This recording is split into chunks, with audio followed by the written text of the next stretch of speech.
There are so many videos out there regarding how to improve your aim. Pretty much every trick in the book is out there now. But despite watching so many of these videos, why can't some of us seem to improve? Well, the secret may actually lie in factors outside of the game itself. All that practice on aim trainers, deathmatch, and the practice range may not be what you need to improve. In fact, it might not even be the in-game mechanics that you're lacking. Aiming goes beyond just Valorant itself, and that is the whole purpose of today's video. Let's jump into the true secrets to improving your aim that most players don't realize. And my first rank was Gold 1. At the middle of March, I think, I got Diamond 1. I just watched the video, I tried to implement it in game. If I don't get it right the first time, I watch the video again. I just do it multiple times, so it stays with me. With crossword placement I got, and I learned from SkillCapped, I literally climbed. I was in 1v3 on Haven on B side planted. I just peeked. I didn't move a crosshair an inch, zero, and it was only headshot. And now I got freaking immortals in my lobbies against me, and I have a gold teammate. It's so hard, but it's hard. They're pretty good. Today's video is really going to focus on establishing a foundation for our aim to improve. By foundation, I'm talking about your body position, your desk setup, your mouse pad, your arm movements, your wrist movements, and even the way you're gripping your mouse. All of this will also determine the sensitivity that you will play with in Valorant. For example, if you have a small mouse pad, you won't be able to comfortably play at a lower sensitivity because you just don't have enough room. All these little things that people don't tend to think about end up making a massive impact on your aim. If you've ever felt uncomfortable with your aim, there's a good chance these aspects are a contributing factor. You won't have effective aim unless you have a solid foundation to do so.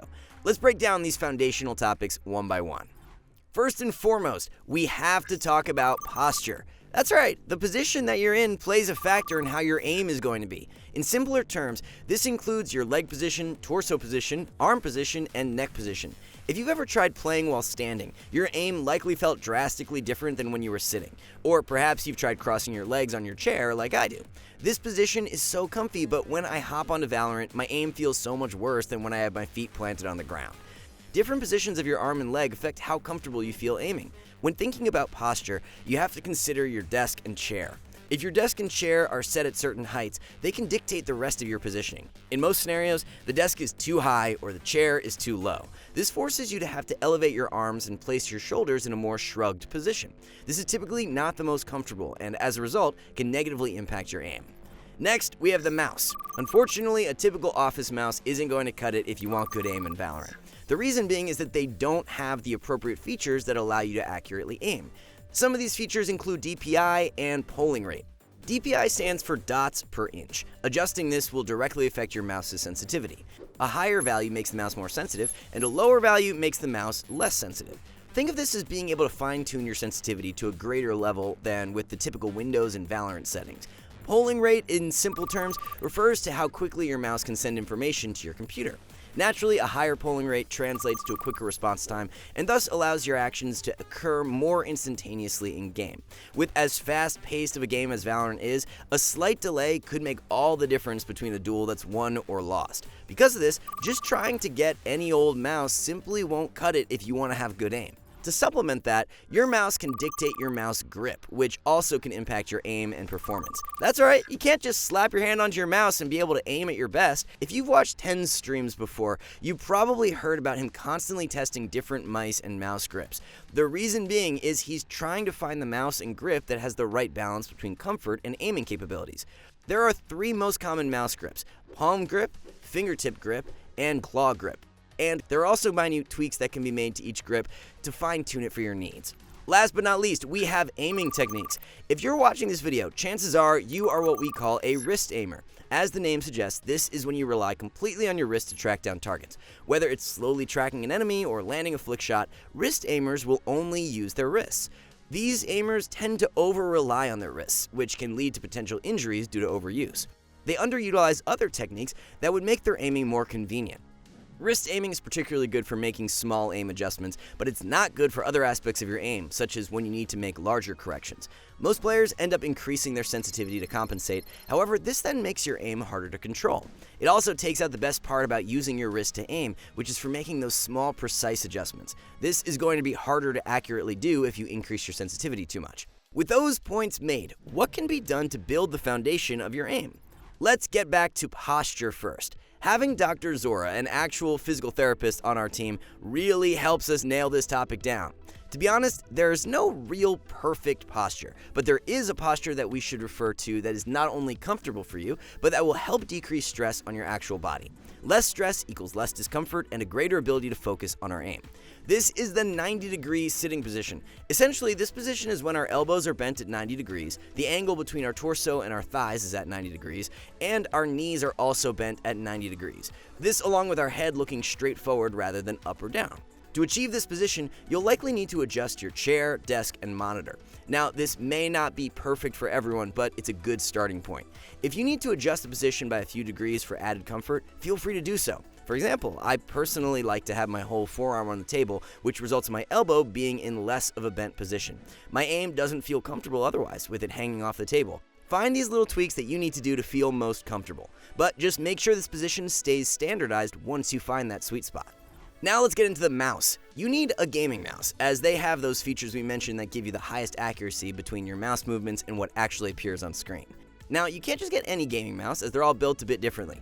You may find a nice shiny one on Amazon for like $15, but it may be lacking a good sensor, for example, which will cause your in-game movements to not match with your actual mouse movements. Or perhaps the build quality is pretty mediocre, which makes the mouse feel awful to use. This can lead to a poor experience, thus leading to worse aim. We recommend sticking with the big-name brands, as they will be reliable in regards to performance and quality. This includes brands such as Logitech, Razer, SteelSeries, and Zowie. Just make sure it's specifically their gaming mice, as some of these companies like Logitech have office mice as well, which wouldn't be all too helpful.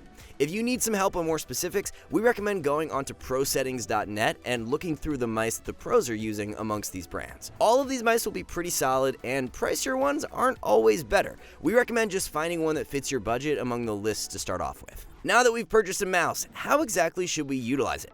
Going back to wrist aiming, which is most commonly used by players, you have your hand on the table and all you're moving is your wrist. This technique is particularly good for making micro adjustments and short flick shots. It's quick to do and is precise. However, an underappreciated technique is arm aiming. This is when you get your forearm involved to move your mouse. The biggest pro with using arm aiming is it opens the door for you to make those larger aim adjustments without having to increase your sensitivity. Got someone out of your reach with your wrists? Swing over to using your forearm and you're good to go. Now you can be precise with your wrist aim while also having arm aiming available to perform longer swings. You essentially cover all your bases by adding the arm into your arsenal. Full disclaimer though, if you never arm aimed before, this will feel very unnatural at first. In fact, you'll probably hate it and want to go back to old habits. However, for 99% of players, you'll need to add arm aiming if you want to be as accurate as possible with every aim duel you take. It's like trying to play a sport and only practicing one aspect of that sport. Sure, you can be great at landing free throws in basketball, but if you never practice anything else, like your footwork and three-pointers, you won't be all that effective at scoring. This is the same idea, where you're neglecting an important part of aiming if you don't get your arm involved when it's appropriate. For those newer to the technique, we suggest easing your way into it by going into the range and spending 5 to 10 minutes a day shooting bots with just your arms. Get up and close to the bots and work on flicking back and forth between bots on opposite sides. This will help you to build that muscle memory and get you more comfortable with using your arm to aim. Focus on arm aiming for larger swings, and eventually, this will start to translate into performing the same movements in actual games. Once this happens, you now have effective approaches to every fight while having a slower sensitivity. Wrist aim for those smaller moves, and arm aim for those larger movements that need to be done. I know we just emphasized a lot about arm aiming, but at the end of the day, most duels will be taken using our wrists. Unless you get caught off completely by surprise or your crosshair placement is not where it should be, your wrist should be all you need to adjust your aim to where it needs to be. We've been talking a lot about comfort in this video, and one of the things you need to consider to have to be comfortable, consistent aim is utilizing an anchor point. An anchor point is a specific position where you consistently place your wrist on the mouse pad. This position should allow you to flick your mouse to the left and right without feeling any tension in your arm and hand. This spot will vary from individual to individual, but the idea is that you have your hand in the same position every time and are getting your body accustomed to aiming there. Just a small position change can drastically impact how you're aiming, as your body won't be used to it. Like I mentioned earlier, I hate having my forearm off the table, so my anchor point tends to be pretty high up, and I've been using that point for all my Valorant games. This has allowed me to develop aiming habits that I can accurately repeat time and time again in Valorant. Last but not least, we need to talk about the mouse grip. Different grips have different pros and cons. The most common mouse grip is palm, as it comes naturally to a majority of players. This grip offers you the most control, as you have your whole hand maneuvering the mouse. The downside to this grip, though, is it doesn't allow you to make micro adjustments as easily. This is where the other two grips come into play, which is what most pros are using.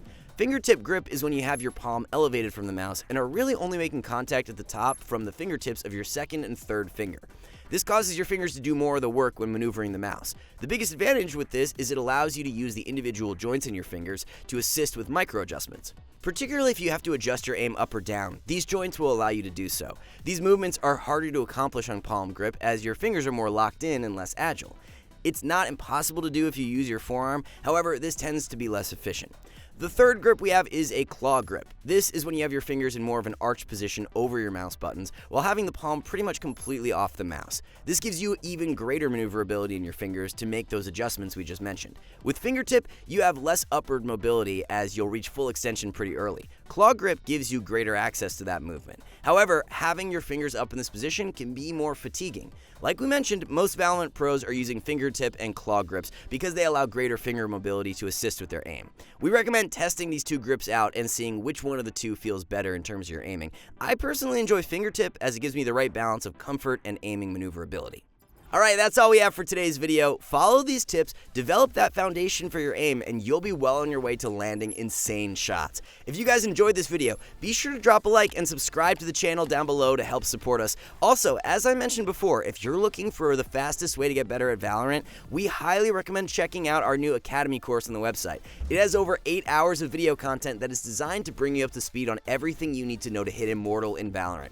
Along with that, we have tons of awesome content such as agent courses made by actual Radiant 1 tricks, theory videos breaking down how to play every single map in the game, and so much more. We place a high priority here at SkillCapped on being the best place to improve at Valorant, but we don't expect you to just trust us on that, and that's why we offer a rank improvement guarantee. If you don't find the value you're looking for while actively using our service, it's literally no risk. So, what are you waiting for? Click that link below and get started on your journey. That's going to do it for us today, though. As always, we here at SkillCapped want to thank you all for watching, and we'll catch you in the next one.